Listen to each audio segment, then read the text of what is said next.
من ليلنا هذا إلى قيام يوم الدين. أما بعد فقد قال الله تبارك وتعالى في كتابه المحكم وخطابه المتقن وقوله أحسن. بسم الله الرحمن الرحيم. والذين هم لأماناتهم وعهدهم راعون. صلوات اللہ.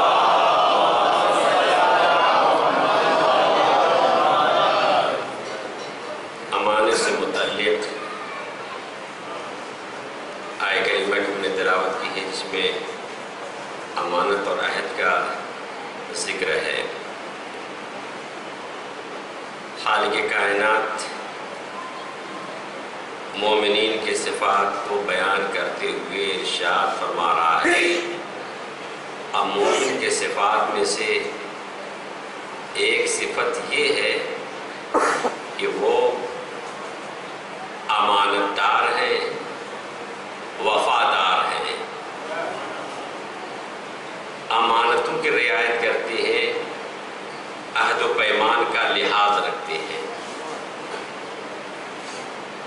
جو ان کے پاس امانتیں ہیں اس کو ادا کرتے ہیں، وعدے کو وفا کرتے ہیں. یہ دو اہم ترین مومنین کی صفتیں ہیں. ایماندار اگر ہے تو امانت دار ہونا ضروری ہے. اگر ایماندار ہو کر کے امانت دار نہیں ہوا ہے تو اس کو اپنے ایمان کی خبر لینا چاہیے. اس لیے کہ یہ ہو نہیں سکتا کہ وہ ایماندار تو ہو امانت دار نہ ہو. اس لیے کہ حدیث کہہ رہی ہے لا دین لمن لا امانت له. وہ دیندار نہیں جو امانت دار نہیں. اس کا مطلب یہ ہوا کہ امانت داری بہت اہم ہے. اس لیے میں نے اس موضوع کو منتخب کیا تاکہ امانت داری کے سلسلے میں علم ہو جائے کہ امانت داری کیا ہے. بہت ہی وسیع موضوع ہے، بڑی ہی باریکیاں اس موضوع میں ہیں. امانت کی دنیا بہت وسیع ہے. مثلا چھوٹی چھوٹی باتیں اس پر ہم متوجہ نہیں ہیں. گئے کوئی چیز خریدنے کے لیے، دکاندار پیسہ واپس کرتے ہوئے 100 روپیہ آپ کو زیادہ دے دیتا ہے. آپ گھر آئے بہت خوش، میں نے مانگا تو ہے نہیں، میں نے مانگا تو ہے نہیں، اس نے دے دیا ہے. اگر مانگا ہوتا، نکالا ہوتا پرس سے، بیگ سے، تو غلطی ہوتی. اس نے تو خود ہی دیا ہے. شریعت کہتی ہے امانت ہے، اس کو واپس کیجیے. جی اب جب واپس کرنے جائیں گے تو اس کے دل پر ایک زبردست اثر ہوگا. جب آپ 100 روپیہ واپس جائیں گے کہ سر آپ نے یہ بھولے سے دے دیا ہے، تو وہ تھوڑا دیر رک کر کے سوچے گا کیا دنیا میں اب بھی ایسے لوگ ہیں. یعنی ایمانداری کا، امانت داری کا اثر دل و دماغ پہ ہوتا ہے. تجربہ کر کے دیکھ لیجیے گا. یا آپ کسی کو پیسہ گننے میں 1000 2000 زیادہ دے دیں اور وہ واپس نہ کہے صاحب 2000 آپ کے زیادہ آ گئے ہیں، تو اس کے دل کی کیفیت پوچھ لیجیے گا. اگر آپ نے دے دیا ہو آپ کو واپس کرے تو آپ اپنے دل کی کیفیت محسوس کر لیجیے گا کہ واقعی کیسا آپ محسوس کرتے ہیں. اب آپ زندگی بھر کے لیے ہو گیا صاحب بہت امانت دار ہے، بہت امانت دار ہے. ایسا میں نے 2000 روپیہ بھولے سے زیادہ دے دیا تو بیچارہ غریب جا کے واپس کر گیا. اس سے بڑھ کے اور امانت داری کیا ہوگی. ایک بار واپس کیا، ہمیشہ کے لیے امانت داری کی مہر لگا لی. اس کے اثرات ہوتے ہیں، تو غور کیجیے، بہت وسیع ہے. ایسے مواقع پیش آتے رہتے ہیں مگر اس کا بہت اثر ہے. اگر امانت دار امانت ادا کرنے کے بعد دعا کرتا ہے تو اس کی دعا بھی اللہ کی بارگاہ میں مستجاب ہوتی ہے. اس لیے کہ آسان نہیں ہے، بہت مشکل ہے. امانت داری کے لیے جہاد نفس کرنا پڑتا ہے. بہت مشکل ہے. میری گفتگو بہت طویل ہوگی. ایک مجلس اسی پر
ہوگی کہ اچھے آدمی کی کسوٹی کیا ہے، کیسے پہچانا جائے؟ ایک بار ذرا صلوات پڑھیں محمود والے محمد پہ۔ جی مگر یہ موضوع آج کا نہیں، یہ موضوع کل کا ہے کہ اچھے آدمی کی علامت کیا ہے۔ آنکھ بند کر کے پہچان لے۔ جتنے لوگوں نے دھوکے کھائے ہیں اب تک، نماز دیکھ کر کے، روزہ دیکھ کر کے، حج دیکھ کر کے، یہ نہیں سمجھی قوم کہ نمازی کے بھیس پہ ابن ملجم بھی ہو سکتا ہے۔ یہ قوم نہیں سمجھ سکی حاجی کے لباس میں قاتل ابی امام حسین بھی ہو سکتے ہیں۔ یہ چیزیں شناخت کا ذریعہ نہیں ہو سکتی۔ معصومین نے بتایا ہے کہ اصلی کے پہچاننے کی شناخت کیسے ہو، کاہے کے ذریعے ہو۔ عزیزان گرامی، امانت داری، اس کو ذہن میں راسخ کیجئے۔ الامانت تجلب الغنی، امانت داری مالداری کو کھینچتی ہے۔ الخیانت تجلب الفقر، خیانت فقیری کو بلاتی ہے۔ اب آپ کون سا کام کرتے ہیں؟ آپ خود فقیری کو بلاتے ہیں کہ امیری کو بلاتے ہیں؟ پہلے تو آپ فیصلہ کیجئے کہ آپ فقیری کو دعوت دیتے ہیں کہ امیری کو۔ اگر مالداری کو دعوت دینا ہو تو امانت داری، فقیری کو بلانا ہو تو خیانت۔ یہ جو سب معصومین نے بیان کیے ہیں، انہوں نے بیان کیے ہیں جو اصلی امانت دار تھے، اصلی امانت دار تھے۔ اب ساری معصومی صراط السلام میں کتنے امانت دار تھے، آہستہ آہستہ وہ بات آپ تک پہنچے گی۔ تو میں نے عرض کیا کہ اگر واقع کوئی امانت دار ہے تو اس کی دعا بھی مستجاب ہوتی ہے، اس کی دعا بھی قبول ہوتی ہے۔ وہ اس امانت داری کا واسطہ دیکھیے، اللہ سے دعا کرتا پالنے والی۔ ایسے موقع پر میں نے امانت داری کا خیال کیا جہاں بہت مشکل تھا، اسی عمل خالص کا واسطہ، میرا لڑکا بیمار ہے شفا دے دے، میرا باپ بیمار ہے اللہ اس کو شفا دے دے، اور شفا ملے گی۔ اس لیے کہ امانت داری میں اتنی طاقت ہے۔ میں نے جو یہ واقعہ، یہ بات جو کہہ رہا ہوں ایسے نہیں کہہ رہا ہوں، میرے پاس ثبوت ہے، دلیل ہے۔ اب وہ ثبوت سننے کے لیے تھوڑی دور آپ کو چلنا پڑے گا میرے ساتھ، تب آپ کو مل جائے گی دلیل کی واقعی امانت داری میں کتنا اثر ہے۔ یہ بتائیے کہ آپ نے اصحاب کہف کا نام سنا ہے؟ اصحاب کہف کا نام سنا ہے آپ نے؟ یہ کتنے لوگ تھے؟ نہیں اب اتنی نہیں، کتنے لوگ تھے؟ نہیں 6 لوگ تھے۔ یہ 6 لوگ تھے، یہ مومنین تھے، صاحبان ایمان تھے۔ یہ دقیانو جیسے ظالم جابر بادشاہ کے زمانے میں تھے، وہ ظالم و جابر بادشاہ خودوں کے سامنے مجبور کر کے چھپاتا تھا، جو نہیں چھپتا تھا قتل کر دیا جاتا تھا، اور جو چھپ گیا وہ بچ گیا۔ یہ صاحبان ایمان تھے، انہوں نے کہا بھئی یہ تو بہت مشکل ہے، ہم سر نہیں جھکا سکتے، شہر چھوڑ سکتے ہیں۔ لہذا انہوں نے ایمان کو چھپا کر کے شہر کو چھوڑ دیا، ایمان کو چھپایا، تقیہ کر لیا، ایمان کو چھپایا، اور یہ کہہ کے شہر چھوڑ دیا کہ جس شہر میں مذہبی آزادی نہ ہو وہ شہر رہنے کے قابل نہیں ہے۔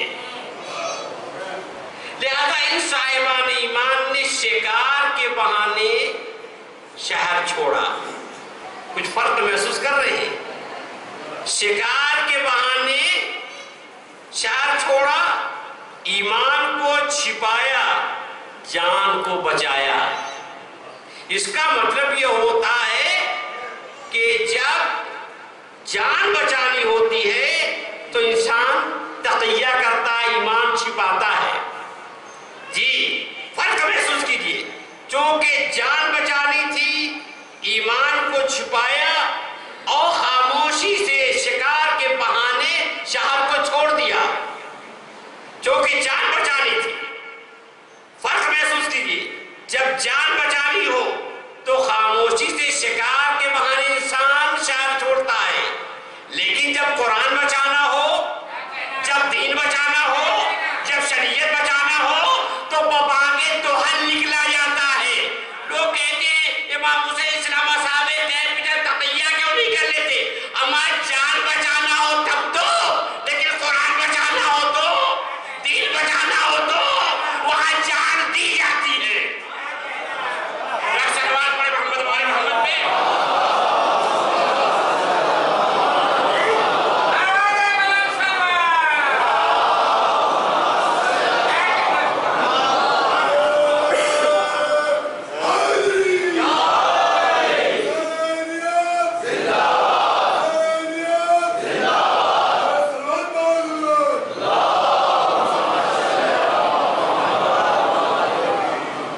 امام حسین السلام اگر تقیہ کر لیتے تو جان بچ جاتی. اصحاب کہف کی طرح. دونوں کا مقصد دیکھیے، ان کو جان بچانی تھی، ان کو قرآن بچانا تھا، ان کو دین بچانا تھا. لہذا نکلے اسی ارادے سے. اور عزیزان گرامی، ایمان کو چھپائے رہے، ظاہر نہیں کیا. اور قرآن کہتا ہے یہ مومن ہے. میری سمجھ میں بات نہیں آتی. ایمان یہ چھپا کر کے مومن ہے، ایمان یہ چھپا کر کے مومن ہے. اب وہی بات پلٹ دیجیے آپ. اب صاحب کہف ایمان چھپا کے مومن، اور علی کے بعد کے بارے میں کیا کہتے ہو؟ اب اگر یہ مومن ہے تو وہ بھی مومن ہے. جیسے مصلحت سے انہوں نے ایمان چھپایا تو مصلحت کے تقاضے سے اگر چھپایا تو انہوں نے بھی چھپایا. ایمان ظاہر نہیں کیا، مومن ہے. قرآن کہہ رہا ہے مومن ہے. آمنوا بربہم، اپنے پروردگار پر ایمان لائے. ایمان کو چھپایا اور صاحب یہ چلے شہر چھوڑ دیا. باہر گئے، صحرا میں گئے، وہاں خدا کی قدرت مومنین کے لیے خصوصی انتظام مشیت. جہاں پھلدار درخت نہیں تھے وہاں پھلدار درخت ملے. جہاں پانی کا چشمہ نہیں تھا پانی کا چشمہ ملا. انہوں نے پھل کھایا، پانی پیا اور غار میں چلے گئے. میرے نوجوان سوچتے ہوں کہ کہاں امانت داری کی بات تھی اور حضور کہاں چلے گئے. نہیں، اسی امانت داری کی بات کہہ رہا ہوں. آ رہا ہوں امانت داری پہ. اگر میں یہ واقعہ نہ بیان کرتا تو واقعا میں امانتداری پڑھ ہی نہیں سکتا تھا. آپ سمجھتے ہی نہیں. اب یہ اصحاب کہف غار میں آئے. اب وہاں سوئے تو سوئے، سو گئے تو سو گئے. اب نہ اب اٹھتے ہیں نہ تب اٹھتے ہیں. اب دقیانوس کو خبر ہوئی. دیکھیے وہ عامی آدمی نہیں تھا. اگر عالمی آدمی ہوتے تو حکومت کی فکر کیا تھی؟ مگر یہ اراکین سلطنت میں سے تھے، اہم منصب پہ تھے. لہذا دقیانوس کو تلاش ہوئی کہ یہ لوگ کہاں گئے ہیں. وہ تلاش کرتے کرتے پہنچ گیا غار تک. وزیر سے کہا ذرا آواز لگاؤ ایک ایک کو. جب کوئی آواز نہیں آئی تو اس نے کہا کہ یہ بادشاہ یہ تیرے خوف سے سب مر گئے ہیں. اب اس نے کیا کیا کہ غار کے دروازے کو پتھر سے بند کر دیا اور اصحاب کہف کے نام، خاندان، غائب ہونے کی تاریخ سب ایک تختی پر لکھ دی. اسی قرآن کہتا ہے رقیب. تختی والے، غار والے. غار والے اس لیے تھے کہ غار میں تھے، تختی والے اس لیے کہ تختی پہ سب حالات لکھے ہوئے تھے، کب غائب ہوئے، کس وقت نکلے وغیرہ یہ سب ہوئے. 309 سال کے بعد یہ جاگے. اور جب 309 سال کے بعد جاگے تو دروازہ دیکھا بند ہے. اب یہ کیسے نکلے؟ اللہ نے فرشتوں کو نہیں بھیجا کہ جاؤ تم. ہر جگہ فرشتے نہیں آتے. جی کوئی آپ بھی عقل لگائیے. ہر جگہ جب کوئی پریشان ہوئے کوئی مدد کرنے والا آ جائے. ہر جگہ مدد کرنے والا نہیں تو کچھ آپ بھی عقل کو کام میں لائیے. اصحاب کہف وہاں عقل کو کام میں لائے کہ بھائی اب یہ کیسے باہر نکلے. تو ان لوگوں نے سوچا کہ اب کوئی اس کے علاوہ چارہ نہیں ہے کہ اب اپنے اپنے عمل خالص کا واسطہ دے کے دعا کریں تاکہ راستہ بنے. مجھے دعا بھی نہیں پڑھنی ہے بات. میں نے جس کے لیے زحمت دی ہے وہ سنیے. 3 افراد دعا کے لیے آمادہ ہوئے. 3 لوگ کہ ہم لوگ اپنے اپنے عمل خالص کا واسطہ دے کے دعا کرتے ہیں. پہلا شخص جس نے اپنے عمل خالص کا واسطہ دے کے دعا کیا وہ تھا ایک امانت دار جس نے اپنی امانت داری کا واسطہ دے کے اللہ سے دعا کی.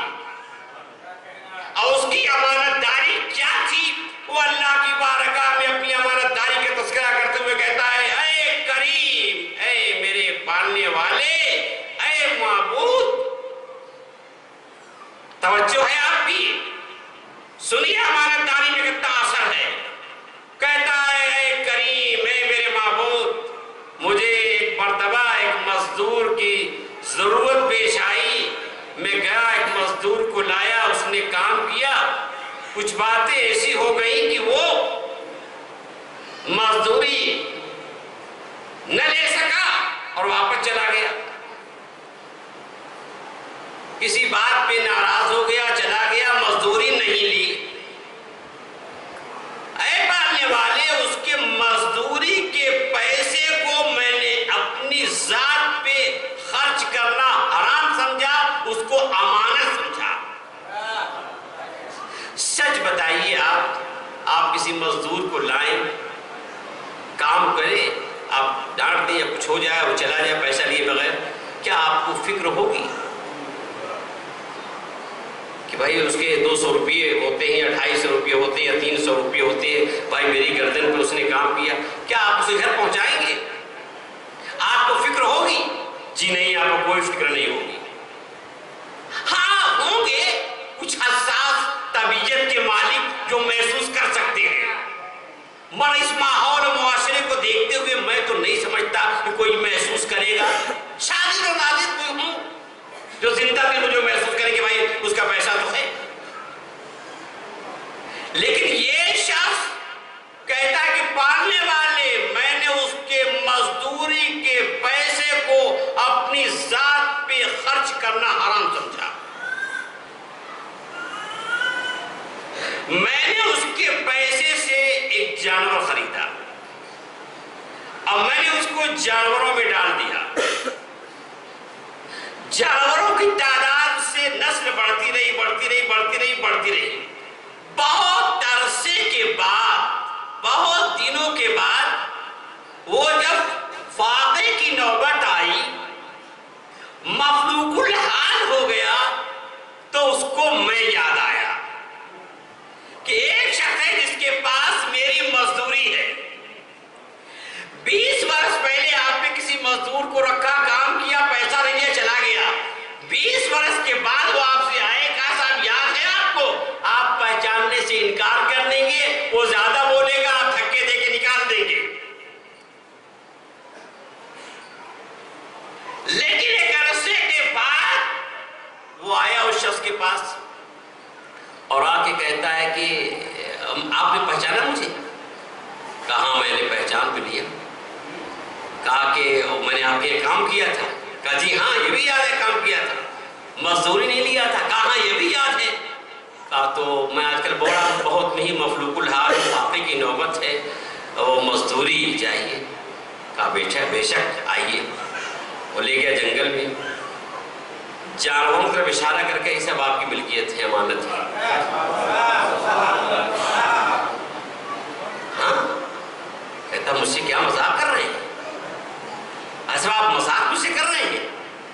کہ مذاق کی بات نہیں ہے، پھر کہا جب تم نے مزدوری کا پیسہ نہیں لیا تو میں نے اس مزدوری کے پیسے کو اپنی ذات پہ خرچ کرنا حرام سمجھا، وہ امانت تھی، میرے لیے اس کا استعمال صحیح نہیں تھا، لہٰذا میں نے اس کا ایک جانور خرید کر کے جانوروں میں ڈال دیا، اس سے نسل بڑھتی رہی، یہ تیری ملکیت ہے اور یہ امانت ہے۔ خدا کا شکر ہے آج میں امانت سے سبک دوش ہو گیا، ابھی اللہ کی بارگاہ میں کہتا پالنے والے، اگر یہ عمل میرا خالص تیری خوشنودی کے لیے تھا تو اسی عمل خیر اور میری امانت داری کا واسطہ کہ ہم جس مشکلوں میں ہیں ہمیں نجات دے دے، ادھر دعا کی ادھر 1/3 پتھر ہٹ گیا، یعنی امانت داری میں اتنی تاثیر ہے کہ اگر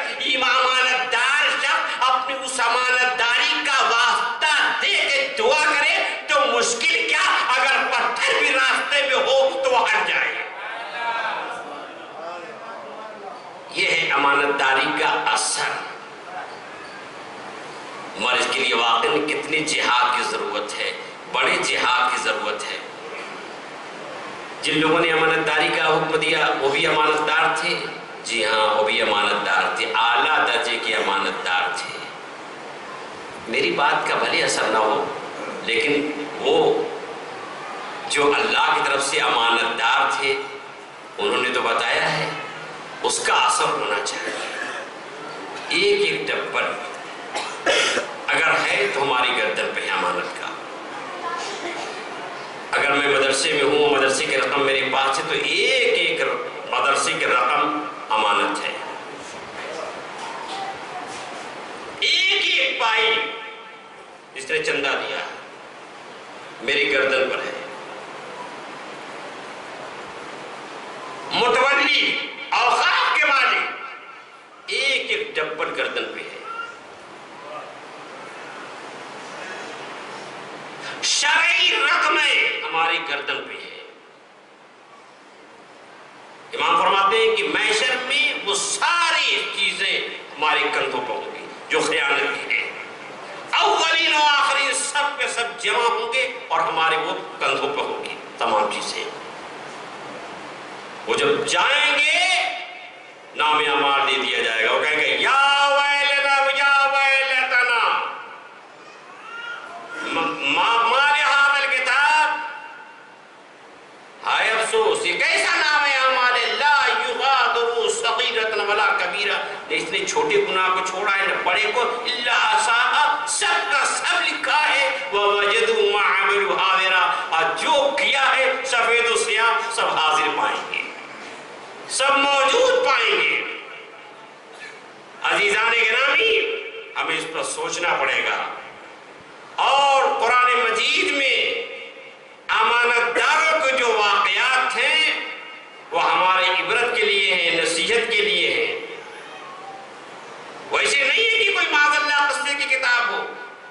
وہ ایسا نہیں ہے کہ صرف صرف اس لیے تاکہ ہم تلاوت کریں اور مرنے والوں کو ثواب پہنچے. نہیں، وہ ہدایت کی کتاب ہے، وہ نصیحت کی کتاب ہے، وہ عبرت کی کتاب ہے کہ ہم اس کتاب میں امانت داروں کی تصویریں دیکھیں. اور اس کتاب کے اوراق پہ امانت داروں کی تصویریں نظر آئیں گی صاحب. کیسے کیسے امانت دار، چاہے مرد ہوں چاہے عورتیں ہوں، باقاعدہ ان کے کردار اور امانت داری قرآن کی آیتوں میں ہے. اب یہاں سے میں آیات قرآنی پڑھتا ہوں، سنیے. وَلَمَّا وَرَدَ مَاءَ مَدْيَنَ وَجَدَ عَلَيْهِ أُمَّةً مِّنَ النَّاسِ يَسْقُونَ وَوَجَدَ مِن دُونِهِمْ امْرَأَتَيْنِ تَذُودَانِ قَالَ مَا خَطْبُكُمَا قَالَتَا لَا نَسْقِي حَتَّى يُصْدِرَ الرِّعَاءُ وَأَبُونَا شَيْخٌ كَبِيرٌ فَسَقَى لَهُمَا ثُمَّ تَوَلَّى إِلَى الظِّلِّ قَالَ رَبِّ إِنِّي لِمَا أَنزَلْتَ إِلَيَّ مِنْ خَيْرٍ فَقِيرٌ. یہ آیتیں ہیں امانت داری. ملاحظہ فرمائیں. جناب موسیٰ نکلے مصر سے، ایک ہفتے سے چلے ہیں، کھانا نہیں ملا. بھوک نے ستایا تو پتے کھائے. 2 دن ہم کو کھانا نہ ملے تو فریادی ماتم. صاحب بڑی دعائیں کی، بڑی دعائیں کی، بڑی دعائیں کی. یہ نبی ہو کر کے ایک ہفتے سے چلے، کھانا نہیں، پتے کھائے. اور اتنے کھائے کہ بدن سے سبزی نمایاں ہونے لگی. لیکن غیرت و خودداری، نہ فریاد ہے، نہ شکوہ ہے، نہ احتجاج ہے، نہ بددعا ہے، نہ دعا ہے. پتے کھا لیے. آئے مدین. شہر مدین کے باہر کیا دیکھتے ہیں کہ کنویں پہ ایک جمع غفیر ہے، ایک بہت بڑی بھیڑ ہے. لوگ اپنے اپنے جانوروں کو پانی پلا رہے ہیں. وَجَدَ عَلَيْهِ أُمَّةً مِّنَ النَّاسِ يَسْقُونَ. دیکھا کنویں پر ایک جمع غفیر بھیڑ ہے اور لوگ اپنے اپنے جانوروں کو پانی پلا رہے ہیں. وَوَجَدَ مِن دُونِهِمْ امْرَأَتَيْنِ تَذُودَانِ. اور ان کے پیچھے کیا دیکھتے ہیں کہ 2 عورتیں ہیں اور وہ شعیب پیغمبر کی لڑکیاں تھیں جو نامحرموں کے مجمع سے دور کھڑی ہوئی تھی. عزیزان گرامی، آج کی بات نہیں ہے، اس وقت بھی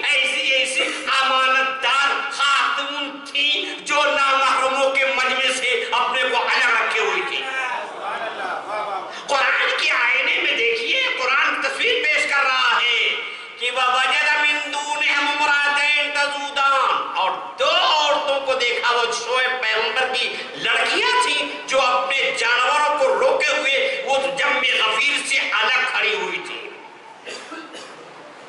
یہ امانت داری ہے خاتون کی، عورت کی امانت داری یہ ہے کہ وہ اپنے کو نامحرموں سے بچائے.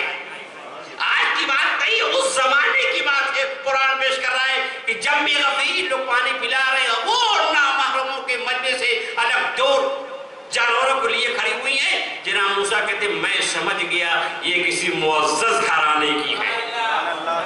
اس کا مطلب یہ معزز گھرانے کی شناخت یہ ہے کہ مجمع میں ہو مگر الگ ہو، مجمع میں ہو الگ ہو.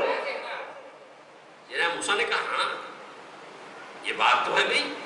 تو جناب موسیٰ آئے، یہ سمجھ گئے کہ یہ معزز گھرانے کی خاتون ہے. تو آئے جناب موسیٰ، قال ما خطبکما، بھئی تمہارا مقصد کیا ہے، تم یہاں کیوں آئی ہو؟ کہا پانی پلانے آئے ہیں جانوروں کو. پانی کیوں نہیں پلاتی تم؟ جواب سے امانت داری ظاہر ہے. پانی کیوں نہیں پلاتی؟ تم بھی جاؤ جم غفیر میں پانی پلاؤ.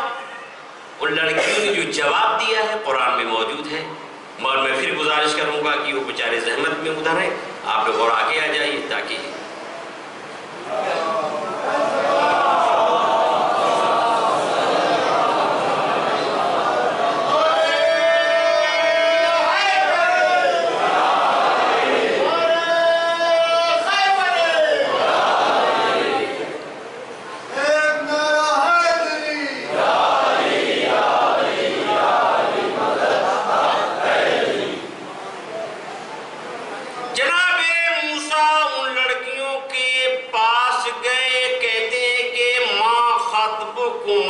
تمہارا مقصد کیا ہے، تم یہاں کیوں آئی ہو؟ پانی پلانے آئی ہو؟ جی، پانی کیوں نہیں پلاتی؟ لڑکیوں نے کیا جواب دیا؟ اس سے ان کی امانت داری ظاہر ہے. قالتا لا نسقی حتی یصدر الرعاء وابونا شیخ کبیر. جناب موسیٰ سے دونوں لڑکیاں بولی کہ ہم اس وقت تک پانی نہ پلائیں گے جب تک یہ سب کے سب پانی پلانے والے پانی پلا کے چلے نہ جائیں. جب نامحرموں کا عدمہ چھڑ جائے گا، خلا ہوگا، تنہائی ہوگی، تب ہم پانی پلائیں گے. اس سے بڑھ کے اور امانت داری کی دلیل کیا ہو سکتی ہے؟ قالتا لا نسقی، ہم نہیں سیراب کریں گے اپنے جانوروں کو، حتی یصدر الرعاء، یہاں تک کہ یہ سارے کے سارے چروائے اپنے اپنے جانوروں کو پانی پلا کے چلے نہ جائیں. جب چلے جائیں گے سناٹا ہوگا تب ہم پانی پلائیں گے اپنے جانوروں کو. اچھا، وہ ابونا شیخ کبیر، ہمارے بابا بہت بوڑھے ہیں. میں کہتا ہوں یہ کہنے کی کیا ضرورت تھی؟ آپ پانی پلانے آئیے ٹھیک ہے، جب خلا ہوگا تنہائی ہوگی تب پانی پلائیے گا. اور یہ جملہ کہ وہ ابونا شیخ کبیر، ہمارے بابا بہت بوڑھے ہیں، یہ کیوں کہا؟ وہ اس لیے کہا کہ جناب موسیٰ کے ذہن میں یہ بات نہ آئے یہ کس گھرانے کی لڑکیاں ہیں جو جانوروں کو پانی پلانے چلے آئے. تو جناب شعیب کی لڑکیاں یہ بات کہہ کر کے اس پیدا ہونے والے ایک شخص سے بچانا چاہتی ہیں کہ ابونا شیخ کبیر، ہمارے بابا بہت بوڑھے ہیں اور کوئی ہے نہیں، باپ ہے سو بہت بوڑھا ہے، وہ یہ کام نہیں کر سکتا، لہذا ہم آئیں گے. اب کسی فتوے کی ضرورت نہیں ہے. اس آیت سے نتیجہ یہ نکلا کہ اگر کسی گھر میں کوئی مرد نہ ہو، باپ ہو، بوڑھا ہو، بھائی ہو، بیمار ہو، یا کہیں کسی اور ضرورت سے گیا ہو اور اس گھر میں ضرورت پیش آئی، تو عورت کا آداب اسلامی اور حجاب اسلامی کے رعایت کر کے گھر سے باہر جانا نگاہ شریعت میں کوئی عیب کی بات نہیں ہے. کئی لفظوں کو میں دوہرا دوں، یعنی اگر کوئی ضرورت پیش آئے، باپ کو ہاسپٹل لینا کی ضرورت پیش آ جائے یا کوئی سودے لانے کی ضرورت پیش آ جائے، تو لڑکی کا اسلامی آداب کی رعایت کر کے باہر جانا، بازار جانا، اسٹیشن جانا، ہاسپٹل جانا نگاہ شریعت میں برا نہیں ہے.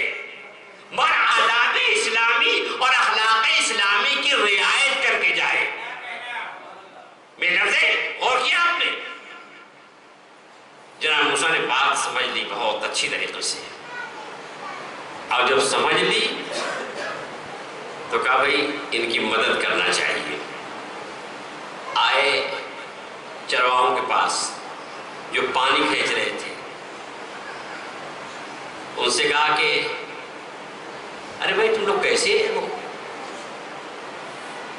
حیا بالکل نہیں ہے، غیرت کھو چکے ہیں، وہ لڑکیاں دور کھڑی ہوئی ہیں، ارے بھائی ان کو پانی پلا دو جانوروں کو، جائیں سویرے۔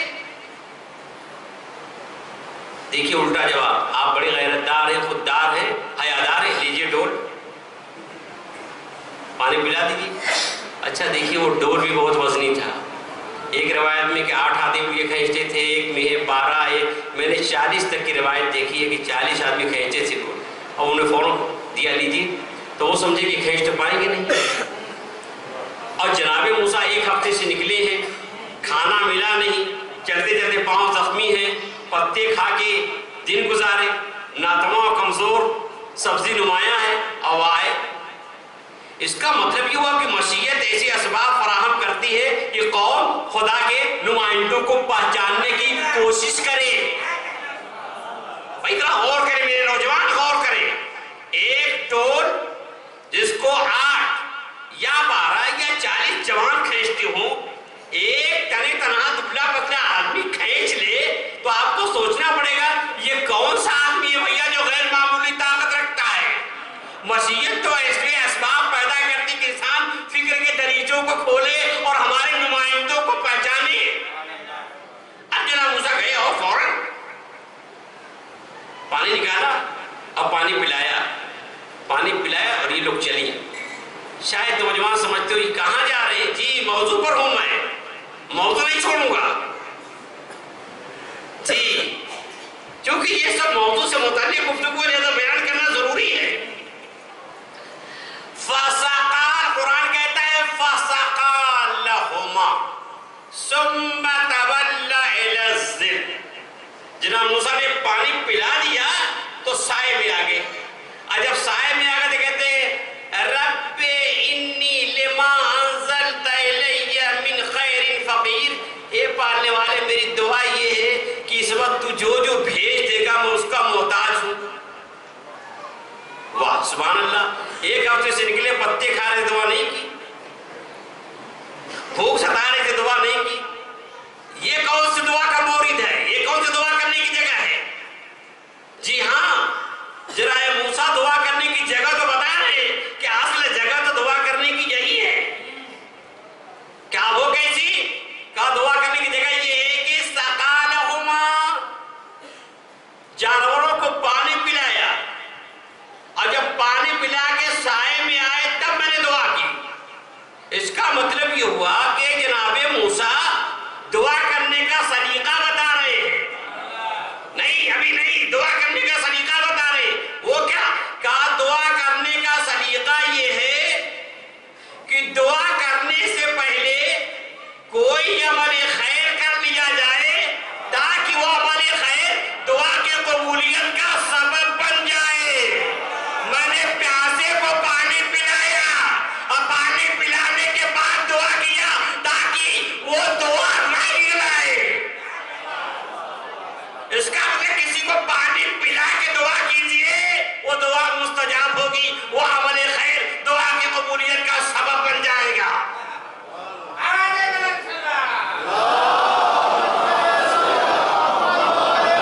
ایک ایک آیت کو رکھ دیجئے، فَسَقَا لَهُمَا، دیکھئے سقا سیراب کر دیا، پانی پلا دیا، ثُمَّ تَوَلَّ إِلَى الظِّلِّ، پھر سکون کے آگ، سکون کے ساتھ سائے میں آئے، اور جب سائے میں آئے تو کہتے ہیں رب انی، بے شک، لما انزلت الیہ، جو جو بھیجے گا میں محتاج ہوں۔ اگرچہ کھانا مراد ہے پر کھل کے کھانا نہیں کہا، جو جو بھیجے گا۔ اس کا مطلب یہ ہوا کہ سب کچھ خدا پہ چھوڑ دیا، اللہ ہی جانتا ہے اس وقت کیا کیا ضرورت ہے۔ ایک بار صلوات پڑھے محمد والے محمد پہ۔ عزیزان گرامی، بس میں امانت تک آ گیا۔ یہ لڑکیاں لے پہنچی گھر، جب گھر پہنچی باپ نے کہا ہے پہلے کیسے آ گئی؟ مثلا فرض کیجیے کہ روز شام تک سورج ڈوبتے جاتی تھی، آج 3 ہی بجے پہنچ گئی ہیں اتنی پہلے؟ ہاں بابا۔ کیا ہوا بیٹی؟ کہا ایک جوان تھا جس نے بڑا کرم کیا۔ ہاں وہ کرم یہ کیا کہ اس نے ہمارے جانوروں کو سیراب کر دیا سویرے، اور اس لیے ہم آ گئے۔ تو جناب شعیب نے کہا کیا کہا؟ کہتے ہیں کہ بیٹی جاؤ اس کو بلا لاؤ۔ قرآن کہتا ہے فَجَاعَتْهُ تَمْشِي عَلَى اسْتِحْيَاءٍ قَالَتْ إِنَّ أَبِي يَدْعُوكَ لِيَجْزِيَكَ أَجْرَ مَا سَقَيْتَ لَنَا۔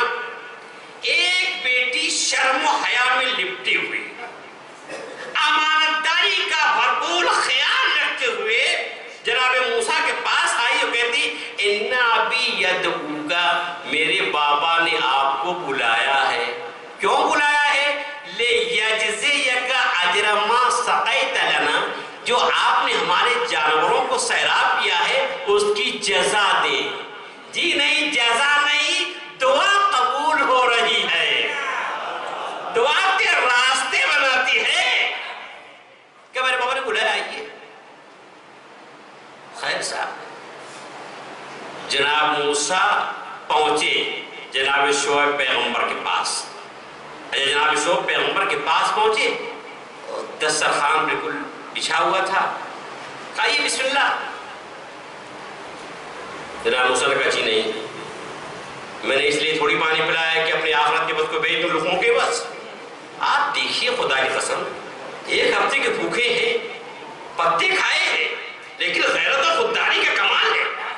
دسترخوان بچھا ہوا کہتے ہیں کہ میں نے اس لیے نہیں پانی پلایا ہے کہ آخرت کے ثواب کو ان لقموں کے بس بھیج دوں۔ یعنی انسان جب عمل کرتا ہے آخرت کے لیے تو یہاں کی تمنا نہیں ہوتی کیا ملے گا کیا نہیں ملے گا، کہتے ہیں مجھے میں اس لیے پانی پلایا کہ میں یہ کھانا کھاؤں۔ تو جناب شعیب نے کہا معاف کیجئے گا، میں اجرت سمجھ کے نہیں کھلا رہا ہوں، یہ بھی ہمان نوازی میرے آباء و اجداد کا طریقہ ہے۔ لیے انہوں نے اپنا اجر بچا لیا، انہوں نے اپنا اجر بچا لیا۔ اب آ گیا موضوع پہ جی، اب وہ لڑکی جو بلانے گئی تھی وہ کہتی ہے یا ابت استاجروا ان خیر من استاجرت القوی الامین۔ وہ لڑکی کہتی ہے، کیا کہتی ہے؟ یا ابت استاجروا، بابا اس جوان کو نوکر رکھ لیجئے۔ ان خیر من استاجرت القوی الامین، آپ جس کو بھی نوکر رکھیں گے اس میں سب سے بہتر وہ نوکر ہے جو طاقتور بھی ہو، امانت دار بھی ہو۔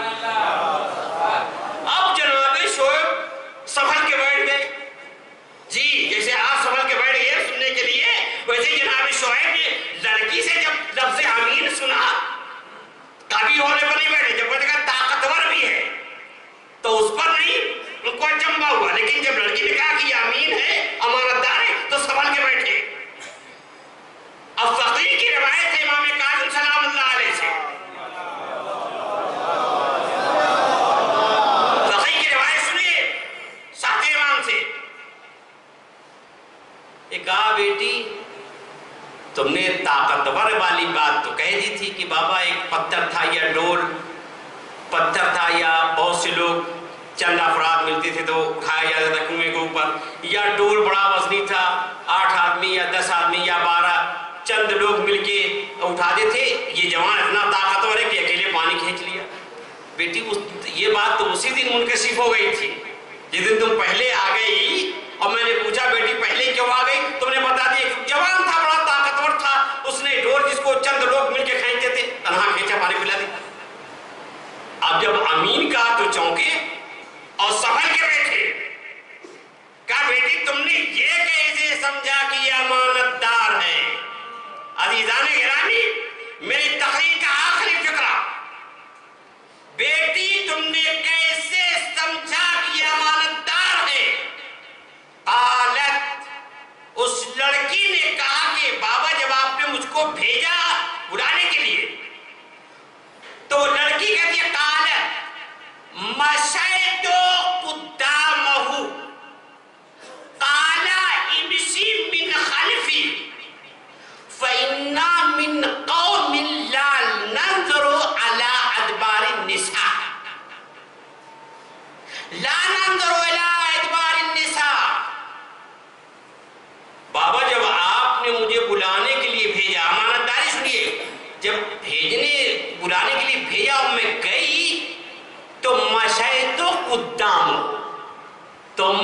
جوان کی آگے آگے چل رہی تھی. تو جوان نے کہا کہ امشی من خلفی تم میرے پیچھے ہو جاؤ. میں نے پوچھا کیوں؟ تو کہا انا من قوم، ہم اس گروہ سے تعلق رکھتے ہیں کہ لا ننظر الی ادبار النساء، جو عورتوں کے پشت پر بھی نگاہ کرنا مناسب نہیں سمجھتے.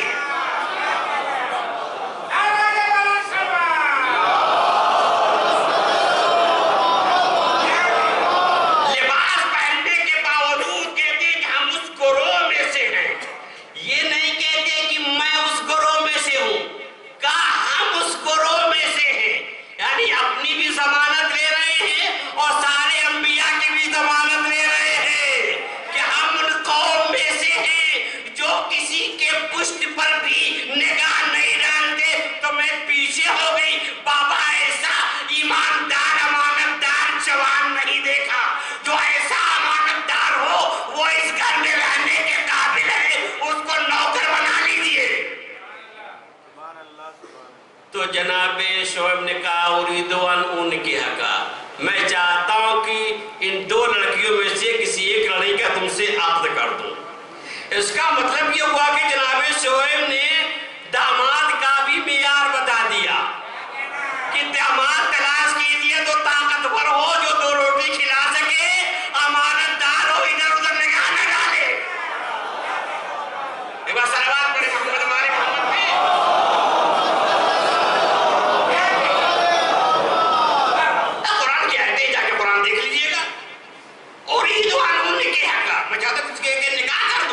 اس کا مطلب نہ پوچھا نہ کھوجا. لڑکی نے ایک بات کہی، دو صفت بیان کی، کہا طاقتور ہو، امانت دار ہو. اس کا مطلب یہ ہوا کہ شادی کرنے کے لیے دو چیزیں، امانت دار ہو، طاقتور ہو.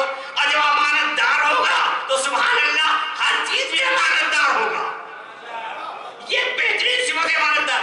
اس آپ کی جو جناب موسیٰ کی بات تھی، اور آگے بڑھا دوں میں بات، آگے بڑھا دوں، وقت بھی ختم ہو رہا ہے. یہ جناب موسیٰ کی بات تھی. لیکن جی ہاں، جب یہ رہبری جناب موسیٰ سے موسی کاظم علیہ السلام تک جائے گی،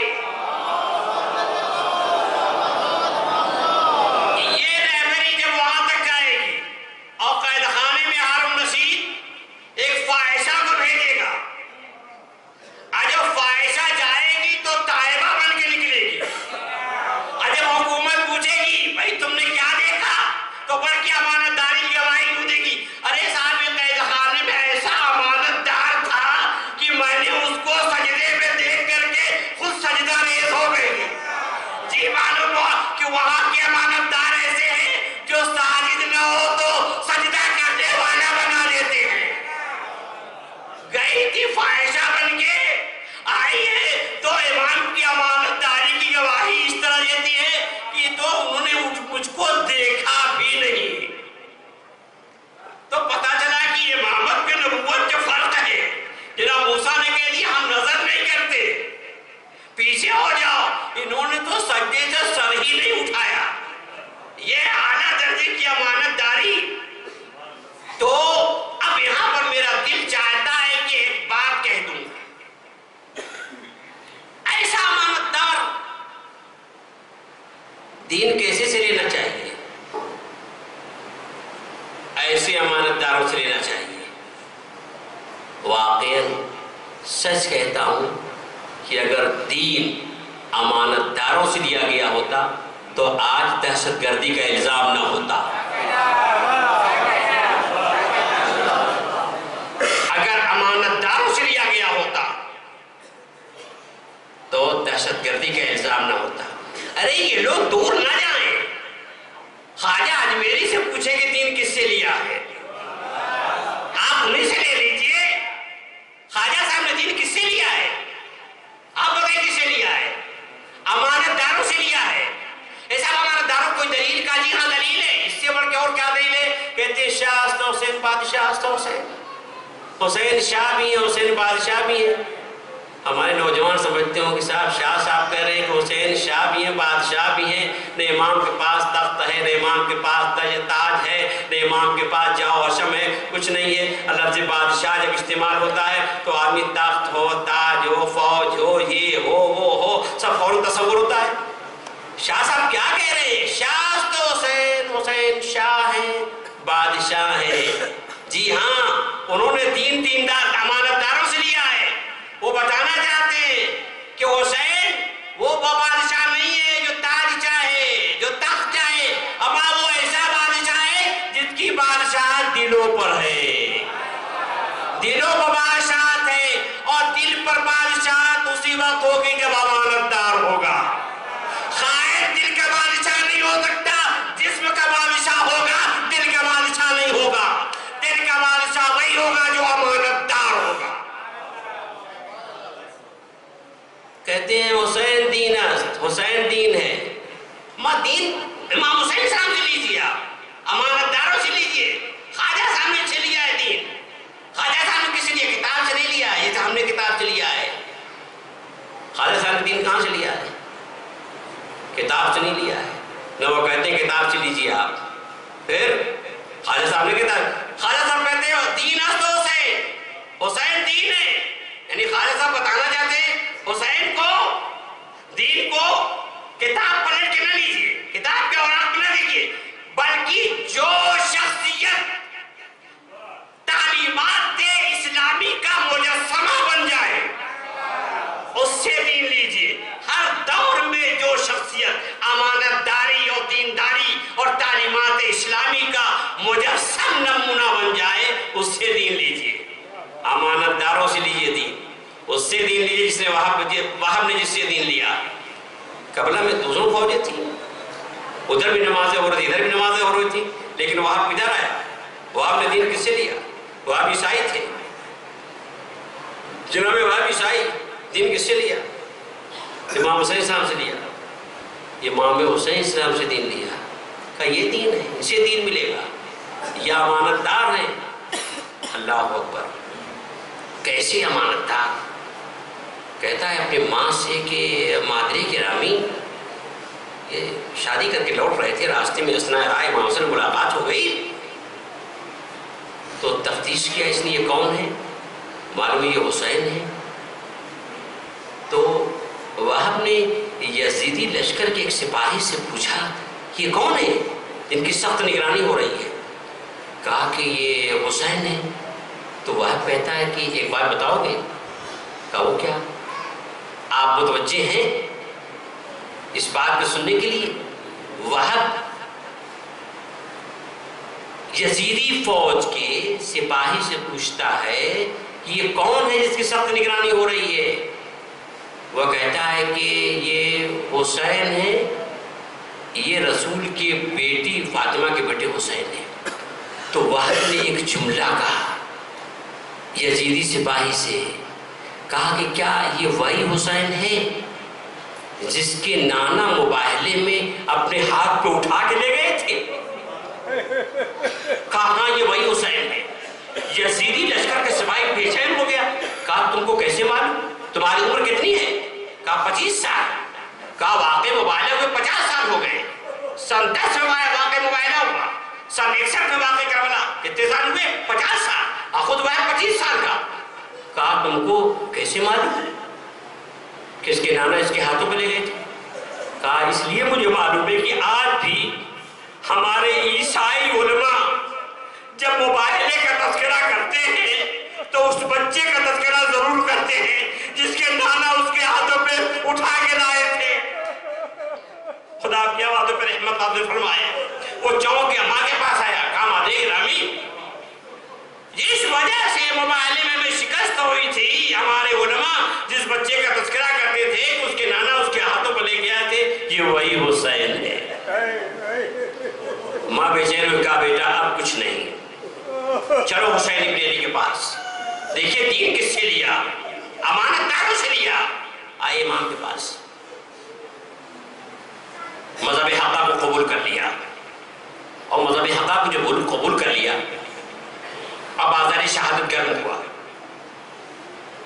تو ماں کہتی ہے کہ بیٹا یہ وہی حسین ہے، بیٹا آپ کیا رہ گیا، جا کے اپنی جان قربان کرو۔ بیٹا مقتل میں گیا، تھوڑی دیر جنگ کی، پلٹ کے آیا، عیسائی مذہب پہ تھے، دین لیا امام حسین السلام سے، تھوڑی دیر جنگ کی، جنگ کر کے آیا، کہتا ہے مادر گرامی ارازیتی انی، کیا مجھ سے آپ راضی ہو گئی؟ کہا نہیں بیٹا میں راضی نہیں ہوں۔ کہا یہ بوڑھی ماں تجھ کو خاک و خون میں ڈوبا ہوا دیکھنا چاہتی ہے۔ کربلا کی مائیں کیسی ہیں؟ کہتی ہے کہ میں تجھ کو خاک و خون میں غلطاں دیکھنا چاہتی ہوں۔ وہ آپ نے پھر میدان کا رخ کیا، مگر 70 دن شادی کو ہوئے تھے، بیوی نے روکا، کہا میں نہ جانے دوں گی۔ ماں نے کہا بیٹا جلدی کرو کہ ایسا نہ اکبر شہید ہو جائیں تم رہ جاؤ، میرے لال جلدی کرو کہ ایسا نہ قاسم شہید کر دیے جائیں تم رہ جاؤ۔ وہ آپ چاہتا ہے مقتل میں جائے۔ جب بیوی نے دیکھ لیا کہ یہ رکے گا نہیں، ضرور جائے گا، تو کہتا ہے کہ وہ میں جانے دوں گی تمہیں، میری 2 باتیں ہیں، 2 شرطیں ہیں، تم امام کے پاس لے چلو، اگر امام ضمانت لے لیں تو میں تمہیں اجازت دے دوں۔ وہ امام کے پاس لے آیا، کہا آقا میں چاہتا ہوں جامع شہادت نوش کروں، میں چاہتا ہوں سر کٹاؤں، لیکن میری بیوی مجھے نہیں جانے دے رہی ہے۔ میرے آقا 2 شرطیں ہیں، ویسے یہ 2 شرطیں آپ سن لیجیے، میں استعمال کر دوں گا میں۔ امام نے پوچھا کہ بتا پہلی شرط کیا ہے؟ دیکھیے کتنا یقین ہے، کہتی ہے کہ آقا میرا شوہر شہید ہو جائے گا، جنت میں جائے گا۔ جنت دیکھا نہیں، لیکن دیکھیے یقین کی نگاہوں سے کیسے دیکھ رہی ہے۔ اس کی بیوی کہتی ہے کہ مولا میرا شوہر شہید ہو جائے گا، جنت میں جائے گا، میری بھی جنت میں جانے کی ضمانت لے لیں۔ سردار جنت نے ضمانت لی۔ اب اس کے بعد جو شرط ہے وہ مصائب ہے۔ امام نے پوچھا کہ دوسری شرط کیا ہے؟ آقا دوسری شرط یہ ہے کہ بڑا احسان و کرم ہوگا، مجھ کو اہل حرم میں بھیج دیجیے تاکہ میرے شوہر کی شہادت کے بعد میرا پردہ باقی رہ جائے۔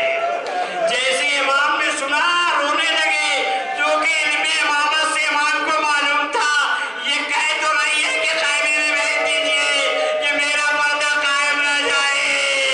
ارے ہائے کاش وہ آپ کی بیوی کو معلوم ہوتا، عصر بعد عصر عاشور خیموں میں آگ لگائی جائے گی، بیوی آئے خیمے سے دوسرے خیمے میں، وہاں محمد وہاں علیہ کا نعرہ بلند کرتے ہو جائیں گے۔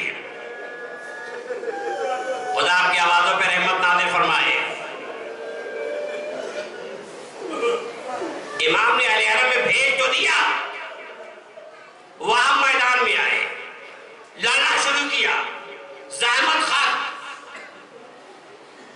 ایک مرتبہ وحب کے کانوں میں آواز آئی جیسے کوئی کہہ رہا ہے مرحبا، وحب خوب لڑو، مرحبا رسول کے نوازے کے خوب مدد کرو۔ اب جو پلٹ کے دیکھا میری بیوی مقتل میں آ گئی، جنگ روکی۔ جنگ روکنے کے بعد وحب نے کہا کہ اب تک تو مجھ کو روک رہی تھی، اب تک تو مجھ کو منع کر رہی تھی، اب کیسے تو آ گئی؟ مجلس تمام۔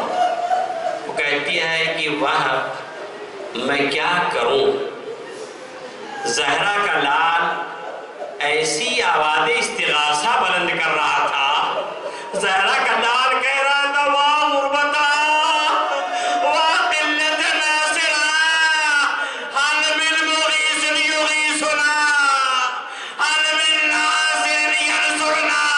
اور جب زہرا کے لال کی آواز استغاثہ میرے کانوں سے ٹکرائی، میں خیمے میں نہ رک سکی، میں آگے کہنا چاہتی ہوں اے زہرا کے لال، آپ نے کہا حل من ناصر، کوئی مدد کرنے والی، میں مدد